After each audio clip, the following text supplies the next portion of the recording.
হাসান রাজীব, আমার পিতা নুরুল ইসলাম ওয়াজেদ। ইনি আমার পিতা, ইনি আমার চাচা আব্দুল মাজিদ প্রামাণিক।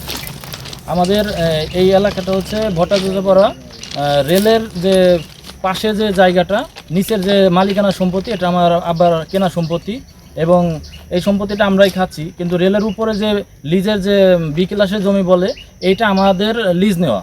তো এটা আমাদের হাল সন পর্যন্ত, এই যে এখানে দেখা যায় 2008-এর যে কাগজ এটা আছে এবং এখানে আমাদের হাল সন থেকে এই যে 26 সাল পর্যন্ত আমাদের নবায়ন করা।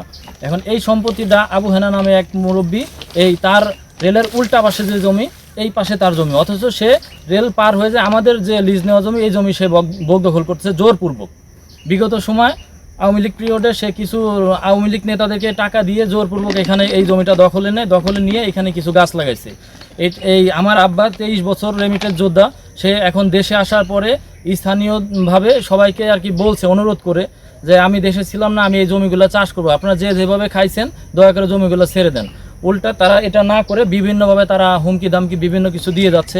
এইখানে স্থানীয়ভাবে যে আবু হেনা যে জমিগুলো চাষ করে যাচ্ছে জবরদখল করে, আমাদের এই জমিতে যে গাছ লাগাইছিল আমার বাবা বলার পরে এখানে স্থানীয় গণ্যমান্য 2-3 জন লোকজনকে আব্বা ডাকে এবং আবু হেনাও তাকে ডাকার পরে তারা একটা সুষ্ঠু সমাধান দেয়। যেহেতু গাছটা আবু হেনা লাগাইছিল, সেখানে আমার আব্বা বলছিল তাহলে যে এবার আমরা আপনাকে চাষে আর দেবো না।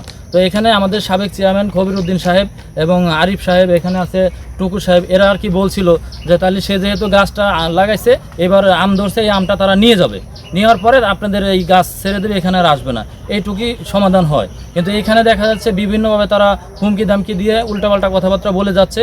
এইগুলো থেকে এই স্থানীয় মাননীয় সংসদ সদস্যকে এবং প্রশাসনকে আপনাদের সাংবাদিকদের মাধ্যমে আমি অবগত করতে চাই। আমি নিজেও পেশায় একজন সাংবাদিক। আমি আপনাদের সহযোগিতা কামনা করছি যে আমাদের এই জোরপূর্বক এই ভূমিদস্যুদের কবলের হাত থেকে আমাদেরকে রক্ষা করেন এবং সার্বিক সহযোগিতা দিয়ে আপনারা আমাদেরকে পাশে থাকবেন। ধন্যবাদ।